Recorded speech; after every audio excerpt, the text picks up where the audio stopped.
Les gars, imaginez-vous, ils ont fait pleurer un bébé. Ils ont fait pleurer un bébé. Ce bébé souhaitait jouer à Majorque. Mais au final, il ne jouera plus jamais à Majorque. Et tout ça à cause d'un gars aux appareils dentaires, anorexique, qui terrorise le monde du football. Faut se le dire, oui, non, il joue au FC Barcelone, mais il terrorise un tout petit peu. Il m'énerve, tu vois, des fois, je suis couché, je me réveille, je suis en furie, les gars. Il m'énerve, gros. Tout ça parce qu'il porte les couleurs du FC Barcelone. Il me fait du mal au cœur. Bordel, quitte ce club, Lamine Yamal. Victoire du FC Barcelone, 3-0. Et c'est totalement mérité. On va revenir sur le cas de l'arbitrage. Parce que dans tous les cas, en Liga, c'est un gros problème. Il faut vraiment étudier ça. Donc les gars, avant de commencer la vidéo, n'hésitez pas à vous abonner, à partager la chaîne, mais aussi à activer la cloche. Ça me donnera énormément de support. Vous connaissez en bien. Donc comme je vous ai dit, le FC Barcelone s'est imposé 3-0. Donc Hansi Flick, il a décidé d'aligner son équipe en 4-2-3-1. Mentalité allemande, mentalité Bayern Munich, vous connaissez en bien. Donc en charnière centrale, Araujo, Cubarsí. Latéraux, Garcia et Baldé, de part et d'autre. Pedri, De Jong. Et juste devant, Rafinha, Firmin, Lamine Yamal et Ferran Torres. Donc Gavi n'était pas titulaire. Nananananer. Bref, immaturité, on passe à côté, il n'y a pas de souci. Dès les premières minutes, j'ai compris. J'ai su que c'était foutu. Preuve sur Snap, vous pouvez aller vous abonner directement. J'ai su que Lamine Yamal, il allait faire du sale.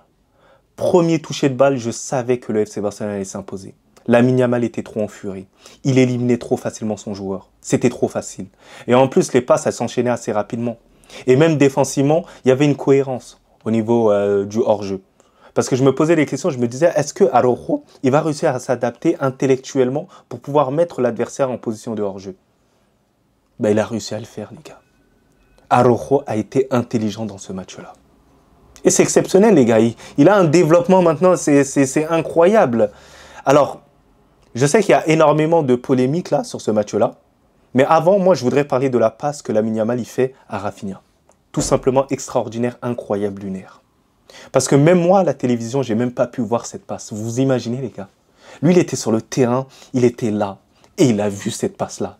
Et moi, j'étais affalé, normal, tout ça, voilà. Et j'ai pas vu cette passe-là.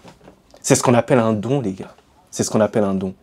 Et je veux faire valoir aussi le don que Rafinha a. C'est cet appel de balle. Parce que aussi, les gars, oui. Parce que c'est la passe, c'est l'appel qui détermine la passe. Parce qu'on a souvent tendance à l'oublier. Mais c'est l'appel qui détermine la passe.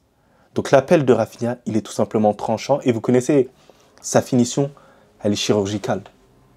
Rafinha, je vous dis, hein, encore une nouvelle fois, bah, ça risque d'être l'un des meilleurs buteurs cette saison en Liga. Peut-être qu'il va terminer deuxième derrière Kylian Mbappé. Mais en tout cas, Rafinha, ce sera très fort encore une nouvelle fois cette année. Là, ils nous ont montré une petite démonstration et il sera décisif, c'est sûr et certain. Il a la confiance, il a ce leadership, il a pas mal de choses. Alors par la suite, je voulais parler des fautes d'arbitrage. Et ça, il faut en revenir, les gars. Voilà, il faut arrêter de se cacher autour de tout ça. La première faute sur Lamine Yamal, elle a fait énormément polémique. Il y en a certains qui ont dit qu'il n'y a pas faute, que l'arbitre, il aurait pu laisser jouer ou siffler la faute et ne pas donner de jaune pour l'esprit sportif, tout ça. C'est une possibilité, les gars. L'arbitre, il aurait pu ne pas donner un jaune, ça n'aurait pas fait trop scandale et je ne pense pas que les Barcelonais allaient s'en rendre compte. Mais pour moi, il y a carton jaune. Factuellement, il y a carton jaune.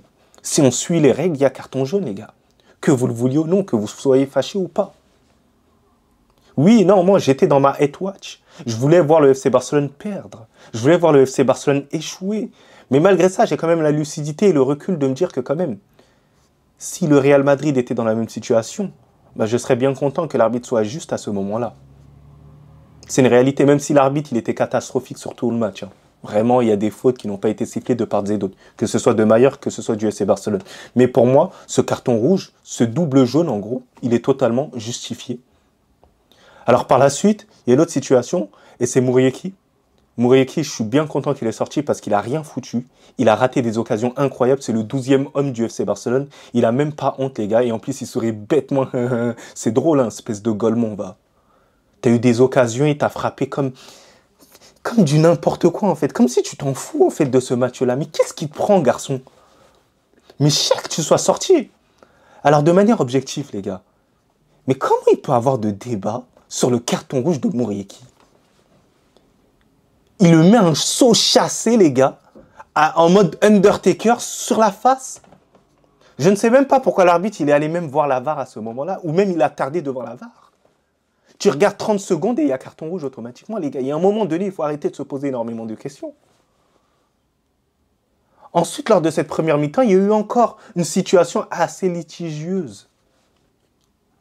C'était même pas litigieux. C'était pour moi clair.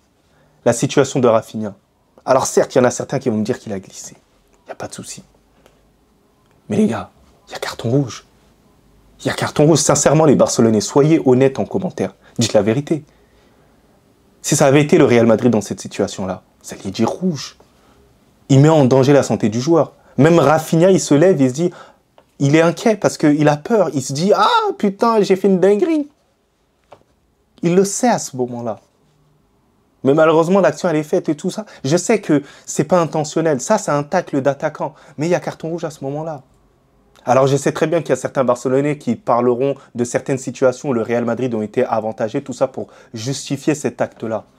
Mais non, les gars. Je vous dirais que oui. Par exemple, sur le tacle de Tchouaméni face au FC Barcelone, oui, il y a carton rouge. Mais dans cette situation aussi, il y a carton rouge. Parce que moi, je fais preuve d'objectivité. Bien sûr, avec toujours humour, mais je fais preuve d'objectivité, bordel. Eh oui! Donc les gars, lors de cette première mi-temps, il y a eu énormément de situations assez litigieuses. Et je pense que c'est les grosses situations de ce match-là. Mais après, ça n'enlève pas le fait que le FC Barcelone, pour moi, méritait entièrement de mener au score. Parce que du côté de Mallorca, bah, les gars, c'était trop faible pour jouer contre le FC Barcelone. FC Barcelone, ça tournait assez bien. Les mouvements, ils étaient bien huilés. On sent que les joueurs, bah, ils ont l'habitude de jouer ensemble. On sent que les joueurs, ils sont en confiance. C'est ça, ça marche à la confiance aussi, les gars. Ça marche à la confiance uniquement le football. Et on sent que Hansi Flick, bah, il fait confiance à des joueurs comme Firmine, même si Firmine, pour moi, il ne fait pas un big match. Mais on sent que bah, ça va venir de manière crescendo. Ça reste quand même ce premier match-là. En deuxième période, c'était un match totalement en maîtrise. Voilà. Le FC Barcelone n'a pas essayé de pousser beaucoup plus. Le FC Barcelone a fait tourner, a fait rentrer des joueurs comme Rashford, comme Gavi. Gavi qui n'a pas fait un gros match. Nananananer. Les gars, il n'a pas fait un gros match, tranquille, il n'y a pas de souci. Mais voilà, il y a une rotation. Le FC Barcelone a fait tourner de part et d'autre, a calmé un peu le jeu, a fait en sorte de faire un clean sheet. Très, très important, à faire un clean sheet, à faire rentrer Jules Koundé pour avoir les automatismes aussi avec Lamine Yamal. Et ça a plutôt bien marché. Mallorca qui était systématiquement en danger. Lamine Yamal qui a accéléré lorsqu'il fallait accélérer. Parce que oui, les supporters, ils sont débiles aussi. Ouais. Pourquoi vous êtes débile comme ça? Pourquoi vous l'avez sifflé à ce moment-là, les gars? Restez, mais taisez-vous un tout petit peu. C'est pour ça qu'il a marqué. Vous n'avez pas remarqué, ils ont sifflé, ouh, bam, crochet, but. Et en plus, les défenseurs pitoyables, nuls, des pères de famille qui vont aller voir leurs enfants, les gars. Ouais, qui vont aller les punir. Mais au final, c'est un petit qui te punit, toi, sur le terrain, et en 4K. Moi, si j'étais le fils de ces parents-là, la tête d'homme, je les respecte pas, les gars. Voilà, je les respecte. Bien sûr, les gars, c'est de l'humour. Voilà, commencez pas à tout mélanger. Mais les gars, c'est une dinguerie. Voilà, il les a éliminés comme si c'était des petits. Pendant tout le match, le latéral miskin, il était à l'agonie, il n'en pouvait plus. Donc les gars, sérieusement, cette année, sérieusement, j'ai peur de cette équipe du FC Barcelone. Parce que l'année dernière, déjà, qu'ils étaient très forts. Mais là encore, cette année, ils sont très forts.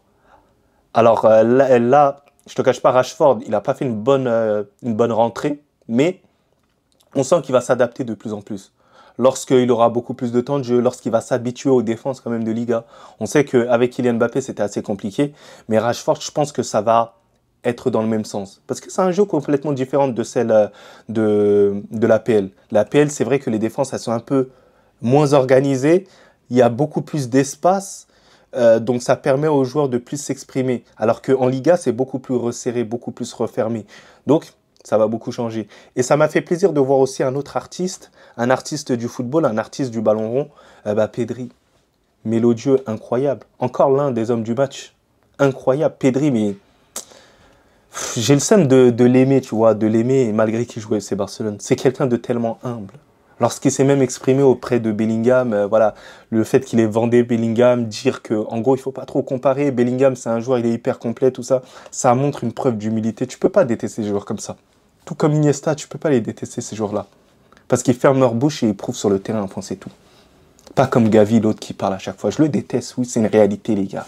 Énormément de Madrilènes le détestent, c'est une réalité. Donc ouais, le FC Barcelone mérite entièrement cette victoire-là. Franchement, RAS. On espère que le Real Madrid arrivera à gagner son match contre Osasuna. Mais les gars, ça va être compliqué. On sait très bien que nous, lorsqu'on joue contre ces équipes-là, parce que Moureki, hein, il a fait de la merde face au FC Barcelone, mais quand c'est le Real Madrid, voilà, ça se la donne. Hein. Ça se la donne. Hein. Là, tu te la donnes, tu te la tues, hein, tu mets des buts de la tête. Hein. C'est le Barça, t'as peur. Hein. C'est bien, il n'y a pas de souci, tranquille, c'est un choix, t'as vu. J'ai toujours su que tu étais catalan, il n'y a pas de souci, tranquille. Mais on espère que le Real Madrid arrivera à faire le nécessaire pour pouvoir revenir sur cette équipe du FC Barcelone, terrifiante. Je vous cache pas, je suis madrilène, mais j'espère que on arrivera à gagner ce championnat parce que sinon je vais péter un cap sur l'autre aux appareils dentaires là, de Lamine Yamal. Mais Lamine Yamal, dites-vous, hein, voilà, il est en train de faire un boulot pour avoir le ballon d'or. Mais l'année prochaine, pas cette année, ce sera Ousmane Dembélé, les gars.